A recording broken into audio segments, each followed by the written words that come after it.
Hello everyone and a very warm welcome to all of you on A Square YouTube channel. Concept से confidence तक आज हम अपनी classes start करने वाले हैं क्लास 10th के बच्चों के लिए चैप्टर 1 के साथ में।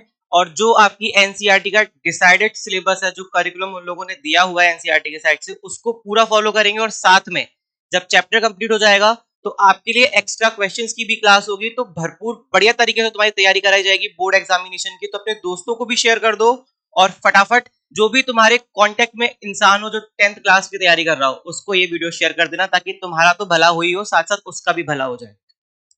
जो पहला हमारा चैप्टर आज हम स्टार्ट करेंगे उसका नाम है रियल नंबर्स।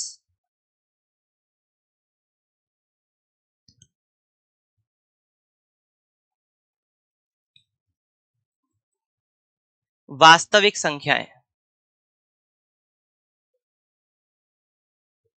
अब नंबर तो वास्तविक ही होते हैं तुम्हारे हिसाब से, नंबर तो वास्तविक ही होते हैं तुम्हारे हिसाब से। इमेजिनरी कौन से हो गए? देखो, इमेजिनरी का तुम्हारा कॉन्सेप्ट नहीं है, रियल नंबर का कॉन्सेप्ट है। हम शुरुआत करेंगे बिल्कुल बेसिक से और उसके बाद में हम बात करेंगे रियल नंबर्स के लिए। जब तुम अपनी पहली बार क्लास में गए थे, जब पहले दिन तुमने गणित की कक्षा ली, पहली बार तुमने मैथ्स पढ़ी, तो तुमको सबसे पहले चीज जो सिखाई गई वो सिखाई गई काउंटिंग नंबर्स।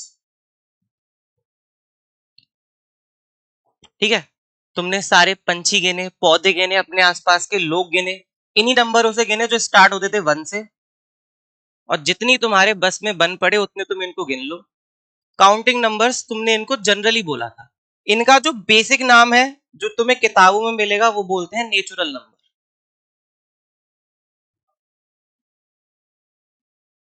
हिंदी में बोलते हैं प्राकृतिक संख्या।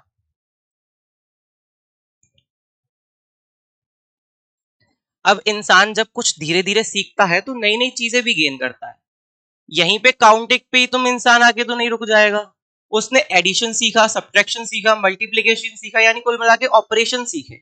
अब तुम जब इसमें ऑपरेशन लगाओगे, यानी तुम्हारे पास काउंटिंग नंबर्स थे, तुमने ऑपरेशन लगाने सीख लिए। 4 + 2 6 आसानी से हमें काउंटिंग में मिल रहा था बढ़िया तरीके से, और कोई जोड़ोगे तो वो भी मिल जाएगा।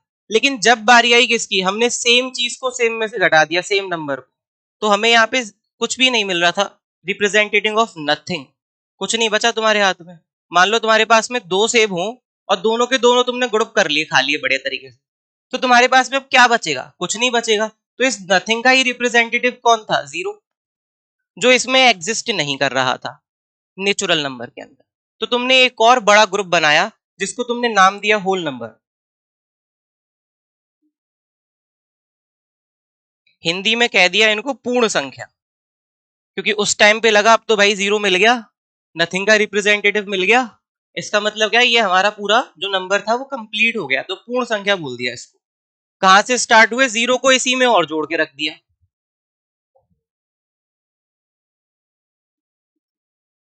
ठीक है, कोई दिक्कत नहीं, बढ़िया। सिर्फ इन्हीं नंबर्स तक हम सीमित नहीं रहे, आगे हमने एक और चीज खोजी कि भाई साहब, ये जब बराबर में से बराबर घटा रहे हो तो 0 आ रहा है, बड़े में से छोटा घटा रहे हो तो प्लस की संख्या आ रही है। लेकिन क्या करें अगर हम बड़े में से छोटा घटा दें? छोटे में से बड़ा घटाओ। अब क्या यहाँ नेगेटिव के नंबर्स थे, तो नेगेटिव के नंबर्स भी यहाँ मिसिंग थे। अब इसको रिजॉल्व करने के लिए फिर एक नया ग्रुप बनाओ। तो इस केस में तुम्हारा क्या बना? इस केस में तुम्हारा बना इंटीजर्स। हिंदी में बोलते हैं पूर्णांक। इसमें तुम क्या क्या एड ऑन करके चलते हो? नेचुरल में तुमने 0 लगाया तो तुम्हारे होल बने थे। अब तुम्हारे पास में नेगेटिव नंबर्स की कमी है, तो नेगेटिव नंबर्स इसमें एड ऑन किए गए।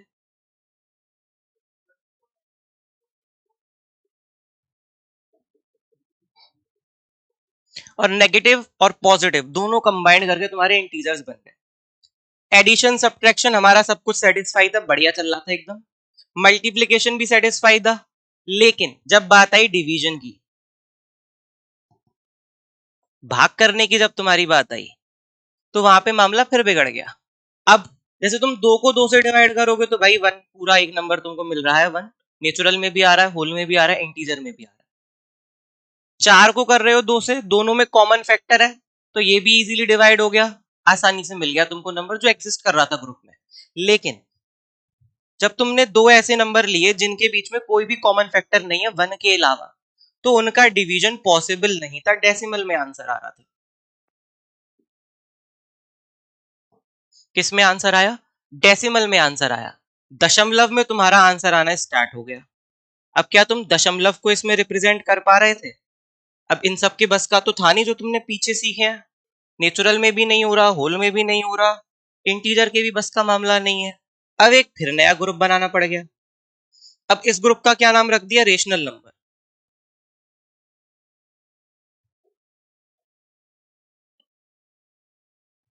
परिमेय संख्या।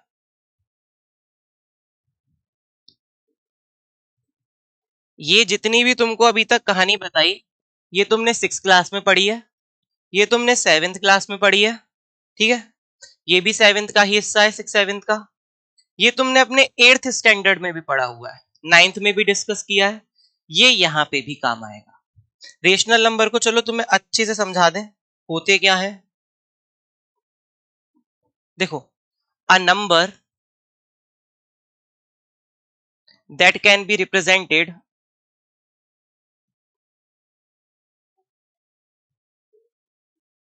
In the form of p upon q।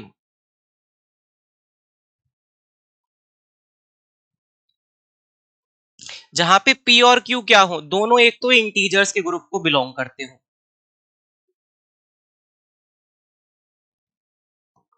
और एक कंडीशन तुम्हारी होती है कि q is not equal to 0। q का मान 0 नहीं होना चाहिए, q का मान 0 नहीं होना चाहिए। जैसे अगर मैं तुमसे कहूं 1/0 कैलकुलेटर में करके देखो, या 2/0, 100/0, तुम कोई सा भी परफॉर्म करो, तुम्हारे बस का नहीं है, एरर लिखा हुआ आएगा या नॉट डिफाइंड। ये चीज तुमको कैलकुलेटर में मिलेगी। क्यों?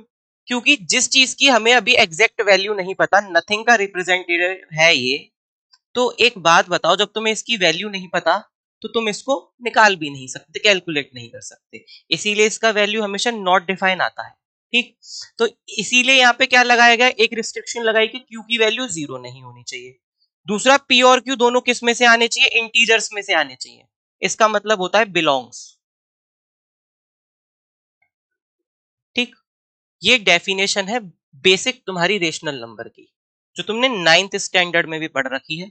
अब तुम्हें एग्जांपल चाहिए तो देखो, तुम्हारे -2/3, 1/2, 1 हो गया, 0 हो गया, माइनस के नंबर हो गए, ये सारे के सारे रेशनल के अंदर हम इंक्लूड कर देते हैं।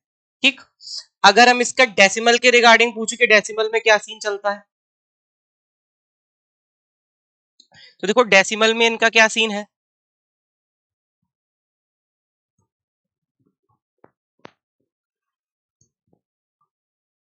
तो ये तुम लोगों ने 9th क्लास में ही पढ़ा है। पहली चीज, टर्मिनेटिंग होने चाहिए। कैसे? टर्मिनेटिंग।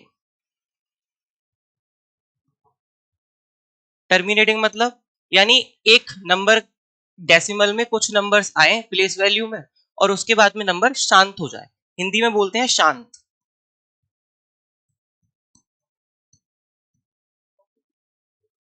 ठीक, दूसरा हो सकता है टर्मिनेट हो ही ना, नॉन टर्मिनेटिंग हो।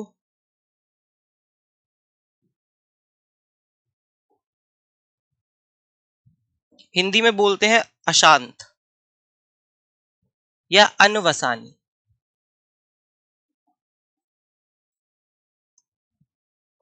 चेक कर लेना। ठीक, नॉन टर्मिनेटिंग या अशांत, इसका मतलब क्या हुआ, तुम्हारे पास में कोई नंबर आ रहा है डेसिमल के साथ में,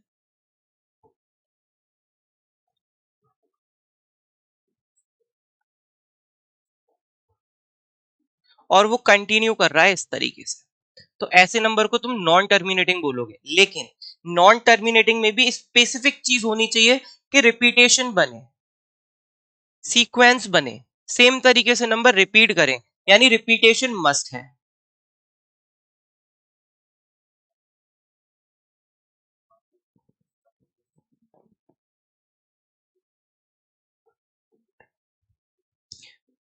हिंदी में बोले तो पुनरावृत्ति होनी ही चाहिए। ऐसे दो नंबर्स को तुम किस में काउंट करते हो? डेसिमल के हिसाब से रेशनल नंबर के अंदर काउंट करते हो।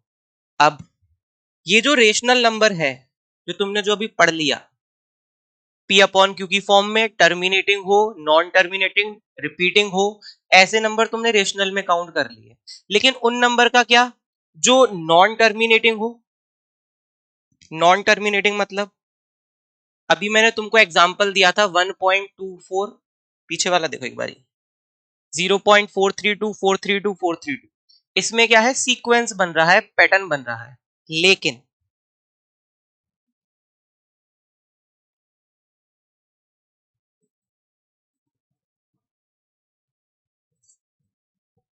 इसमें तुम्हारा कोई पैटर्न ही नहीं बन रहा कि तुम किसी भी तरीके से बार लगा दो। जैसे पिछला वाला है, इसको तुम लिख सकते हो कुछ ऐसे, 0.432 पर बार लिखा जा सकता है आराम से, लेकिन इसको तुम बार लगा के नहीं लिख सकते। ठीक, तो ये जो नंबर है इसको बोलते हैं इर्रेशनल। क्या बोलते हैं? इर्रेशनल, अपरिमेय। ये कैसे होते हैं? तो भाई साहब ये होते हैं नॉन टर्मिनेटिंग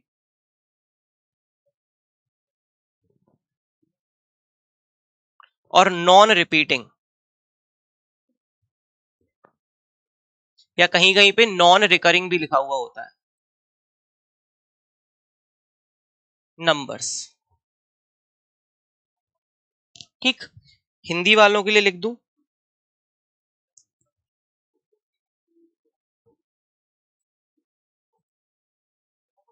पुनरावृत्ति नहीं होगी इसमें और अशांत होंगे, अशांत दशमलव।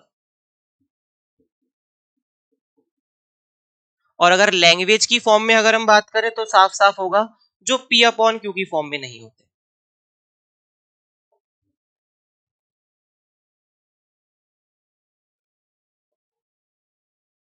जो पी अपॉन क्यू की फॉर्म में ही ना हो, उनको हम काउंट करते हैं इरेशनल के अंदर, अपरिमेय के अंदर।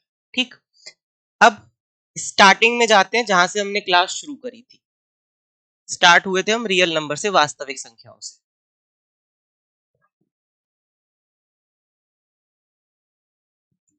थोड़ा विजिबल कम है ये कलर, वाइट ही ले लेते हैं। रियल नंबर, तो यहां से तुम एक प्रॉपर फ्लो चार्ट बना लोगे। देखो रियल नंबर दो पार्ट में टूटता है। पहला रेशनल,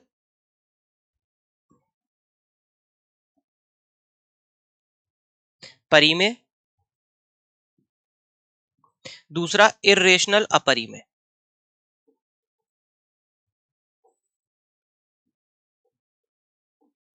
ठीक है, इसके अंदर non terminating, non repeating number, इसके अंदर टर्मिनेटिंग या नॉन टर्मिनेटिंग रिपीटिंग नंबर। पुनरावृत्ति होगी, रिपीटेशन आएगा और सीक्वेंस बनेगा, उसमें ऐसा कोई भी चीज नहीं होगी। इसके अंदर और भी सब ग्रुप होते हैं, जैसे आपका इंटीजर आएगा, पूर्णांक, इसके अंदर आपका होल नंबर आएगा,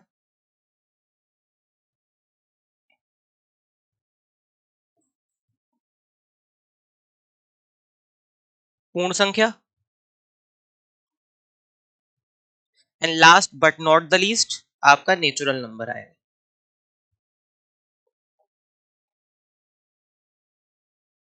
प्राकृतिक संख्या। ठीक है, एक क्वेश्चन जिसमें हर बच्चा फंसता है कि अगर rational number P upon Q form में है, पी अपॉन क्यू, ठीक है, फ्रैक्शन भी तो ऐसा ही लिखा हुआ होता है, ये भी तो 2/3 या 4/5 ऐसा ही लिखा हुआ है सेम। तो फिर अलग से एक ग्रुप क्यों बनाया, अलग से एक ग्रुप क्यों बना के रख दिया? जो फ्रैक्शन था उसी को रेशनल मान लेते। तो ऐसा नहीं है, फ्रैक्शन का मतलब होता है part of a whole, part of a whole, यानी ये भाग है। जो पूरी चीज है पूर्ण का भाग है, ये हिस्सा है, पार्ट है। और किसी भी चीज का पार्ट कभी नेगेटिव नहीं हो सकता, ऑलवेज पॉजिटिव। क्या होगा? Always positive. मान लो तुम अपनी मम्मी के साथ में खाना खा रहे हो बकायदा बढ़िया तरीके से बैठ के, तो कभी तुम बोलोगे, तो बोलोगे आधी रोटी दो, तो तुम्हें पूरी नहीं खानी तो हाफ बोलोगे, आधी। लेकिन कभी ये नहीं बोलोगे मम्मी मुझे -1/2 रोटी दे दो, क्योंकि किसी भी चीज का हिस्सा नेगेटिव नहीं होता, वो पॉजिटिव होगा हमेशा, धनात्मक। लेकिन जो रेशनल नंबर है वो नेगेटिव भी हो सकता है, ठीक है, -VE, या पॉजिटिव भी हो सकता है +VE, या आपका शून्य हो सकता है, 0, क्योंकि इसको ना हम नेगेटिव में लेते हैं ना पॉजिटिव में लेते हैं, न्यूट्रल हो गया एक तरीके से, ठीक है। तो ये सारे इसमें आते हैं, लेकिन फ्रैक्शन के अंदर सिर्फ पॉजिटिव टर्म्स आएंगे। इसका मतलब क्या हुआ? सारे के सारे फ्रैक्शन रेशनल हैं, लेकिन सारे के सारे रेशनल फ्रैक्शन नहीं होंगे, ठीक। 9th क्लास में भी ये तुम्हारा क्वेश्चन तुम्हें मिल जाएगा, तो इसीलिए साइड में मैं तुम्हारे लिए एक साइड से बना के दे रहा हूं, फ्रैक्शन को भी इसमें इंक्लूड करके। फ्रैक्शन भिन्न बोलते हैं हिंदी में,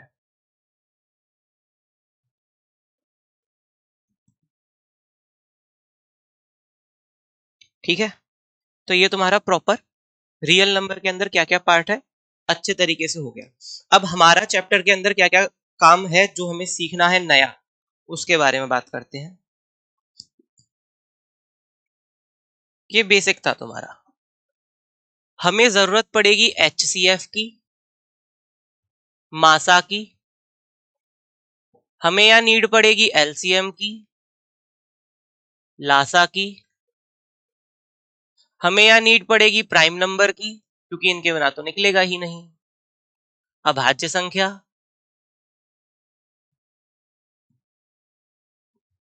और लास्ट हमें नीड पड़ेगी कंपोजिट नंबर्स की, भाज्य संख्या। अब एक एक करके समझते हैं होते क्या, ठीक। देखो, सबसे पहली चीज प्राइम नंबर।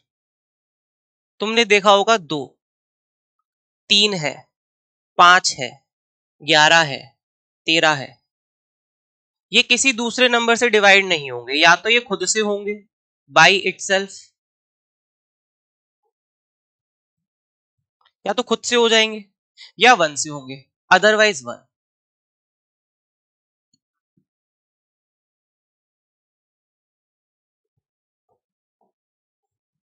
तो ऐसे नंबर जो खुद से डिवाइड हो या 1 से डिवाइड हो तुम प्राइम के अंदर लेके चलोगे अभाज्य संख्या। कंपोजिट नंबर्स वो हो जाएंगे डिविजिबल बाय 1 भी, इटसेल्फ भी,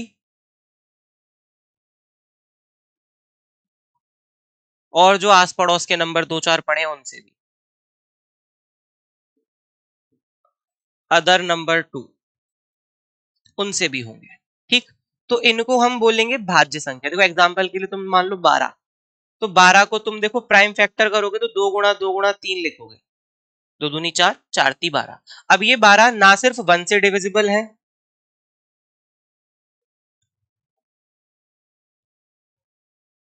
ये 2 से भी है, ये 4 से भी है, ये 3 से भी है, ये 6 से भी है, और 12 से तो है ही। इतने सारे नंबरों से डिवाइड होके बैठा है, तो ये कंपोजिट में काउंट हो गया, ये प्राइम में काउंट हो गया, ठीक। अब मान लो तुम्हें दो नंबर दिए 16 और 12, 16 और 12, इनका तुम्हें प्राइम फैक्टराइजेशन करना है, तो छोटे नंबर से डिवाइड करना चालू करोगे।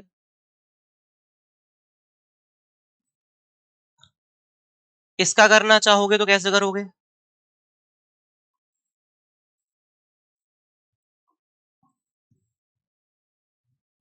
हो गया, तो 16 को तुम लिखोगे 2 × 2 × 2, 12 को क्या लिखोगे? 2 × 2 × 3, ठीक। अब तुम इसमें बनाओ, ये तो हो गया क्या गुणनखंड, अभाज्य गुणनखंड कर दिया तुमने इसका, अभाज्य गुणनखंड,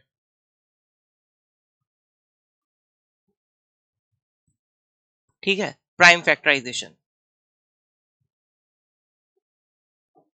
निकाल लिए तुमने। अब इसमें जो कॉमन पार्ट है, जैसे यहाँ 2 कॉमन है ये, ठीक है, एक और आगे वाला 2 कॉमन है, इनकी पेयरिंग हो पा रही है, तो ऐसे नंबर जो पेयर बन पाए उनको हम बोलते हैं HCF या मासा। हिंदी में इसकी फुल फॉर्म है महत्तम समापवर्तक, ठीक। इंग्लिश में बोलते हैं हाईएस्ट कॉमन फैक्टर।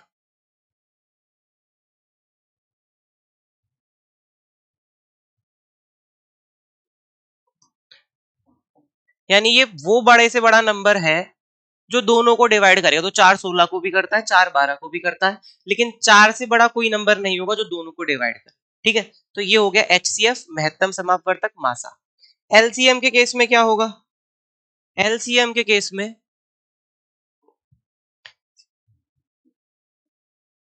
जो डबल पेयर बन रहे हैं, जो पेयर बन रहे हैं दो दो के, या तीन नंबर होते तो तीन तीन के बनते, उनको तुम सिंगल टाइम लिखोगे, ठीक है। और जो रेस्ट अनपेयर रह गए उनको तुम्हें एज इट इज लिखना।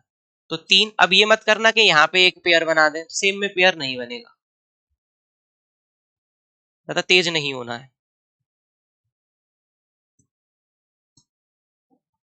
मल्टीप्लाई कर लो, 2 दूनी 4, ठीक है, 3 दूनी 6 गुणा 2, मल्टीप्लाई कर लो 8 गुणा 6 48। हिंदी में इसका नाम लासा, फुल फॉर्म क्या होगी? लघुत्तम समापवर्तक।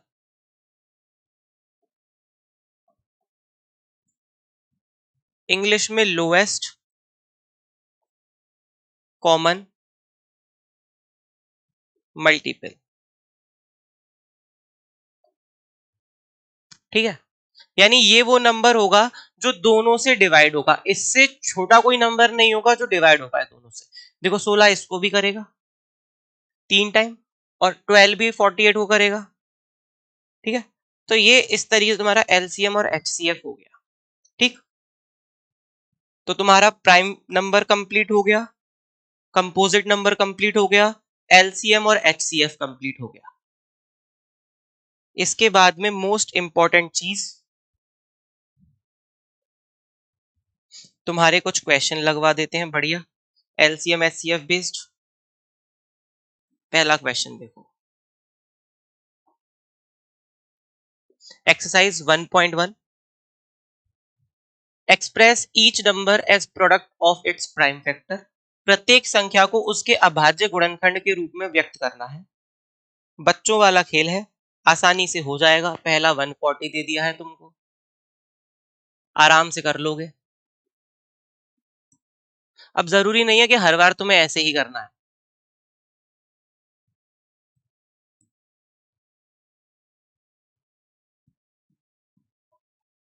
तुम इसको ऐसे भी लिख सकते हो। जरूरी नहीं कि हम लाइन खींचे बकायदा फिर करने बैठे फिर उसके बाद में साफ से अलग से लिखेंगे, नहीं, ऐसे भी कर लो। 40 140 का आधा 70 होता है तो 2 गुणा 70, 70 का आधा करो तो 2 गुणा 35, 35 5 और 7 से डिवाइड होता है तो 5 और 7 हो गया 140, ठीक। ऐसे भी कर सकते हो 156,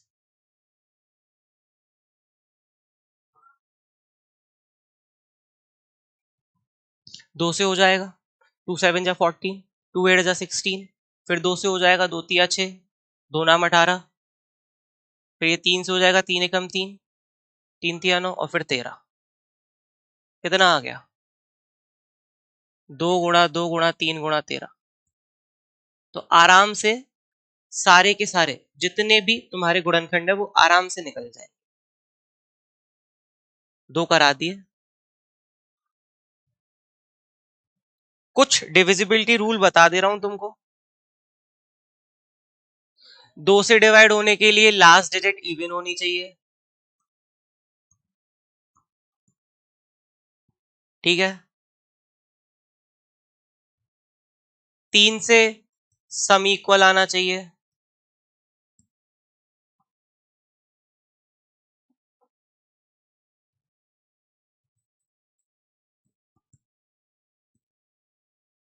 जो सम है डिजिट्स का वो मल्टीपल होना चाहिए 3 का। ठीक, जैसे अगर तुम 27 को देखो तो 27 3 से डिवाइड होता है, तो तुम इनको जोड़ोगे तो 9 आएगा, 9 भी 3 से डिवाइड होता है, तो बड़ी संख्या होगी तो आसानी से हो जाएगा। ठीक है, 9 जो 3 से डिविजिबल हो, सेम रूल ही चलता है उसका भी, आराम से हो जाएगा।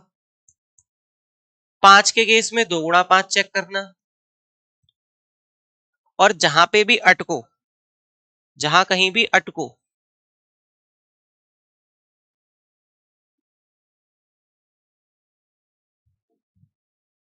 वहां प्राइम नंबर की हेल्प ले लेना।